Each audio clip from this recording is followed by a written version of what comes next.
আসসালামু আলাইকুম। আপনার এনআইডি কার্ডে যদি কোনো তথ্য ভুল থাকে, যেমন নাম, পিতার নাম, গ্রামের নাম, কোনো তথ্য যদি ভুল থাকে, কিভাবে এরকম একটা আবেদন ফর্ম রেডি করবেন, তাও আবার আপনার হাতে থাকা মোবাইল দিয়ে আজকের ভিডিওতে দেখাবো। এর জন্য আপনারা যেকোনো একটা ব্রাউজার ওপেন করে নেবেন। আমি এখান থেকে ক্রোম ব্রাউজার ওপেন করছি। এখানে সার্চ করবেন আইডি কার্ড স্ক্যানার প্রো। এটা লিখবেন, লিখে এখান থেকে সার্চ করবেন। দেন এরকম একটা ইন্টারফেস আসলে এইখানে প্রথম অপশনটাতে ক্লিক করে দেবেন এখানে। দেন এইখান থেকে কম্পিউটারের যাবতীয় সমস্যা সমাধানের ভিডিও আছে, চাইলে আমার পেজ থেকে দেখে আসতে পারবেন। তো আমরা এইখান থেকে যে এভিডেভিট রাইটার এইখানে একটা ক্লিক করে দেবো।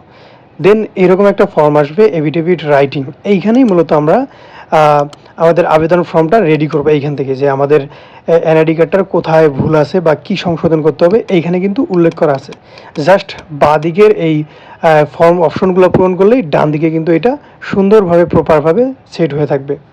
তো আমি দেখিয়ে দিচ্ছি। এর জন্য প্রথমে আমরা জাতীয় পরিচয়পত্র সংশোধনের হালনামা বা হালফনামা এইটা এখান থেকে সিলেক্ট করে নেব। দেন এইখান থেকে আপনার নাম, আপনার সঠিক নামটা এখানে প্রথমে দিতে হবে। আমি এখানে জাস্ট দেখানোর জন্য একটা নাম ব্যবহার করতেছি, একটা র্যান্ডম নাম ব্যবহার করতেছি, মানে আমার ইচ্ছা মতো একটা নাম ব্যবহার করতে। আপনারা এখানে আপনাদের সঠিক নাম, আপনাদের পিতার নাম, মাতার নাম এটা সঠিকভাবে এখানে বসায় দেবেন। দেন এইখানে ঠিকানার এইখানে আপনাদের সঠিক ঠিকানা দেবেন যেটা এনআইডি কার্ডে দেওয়া আছে। হ্যাঁ, এইখানে কিন্তু আমি দুইটা নামই একই ব্যবহার করছি। তো আপনারা কি করবেন, উপরে দেখবেন আপনাদের যে ফুল ঠিকানা এটা আগে সঠিক দিবেন।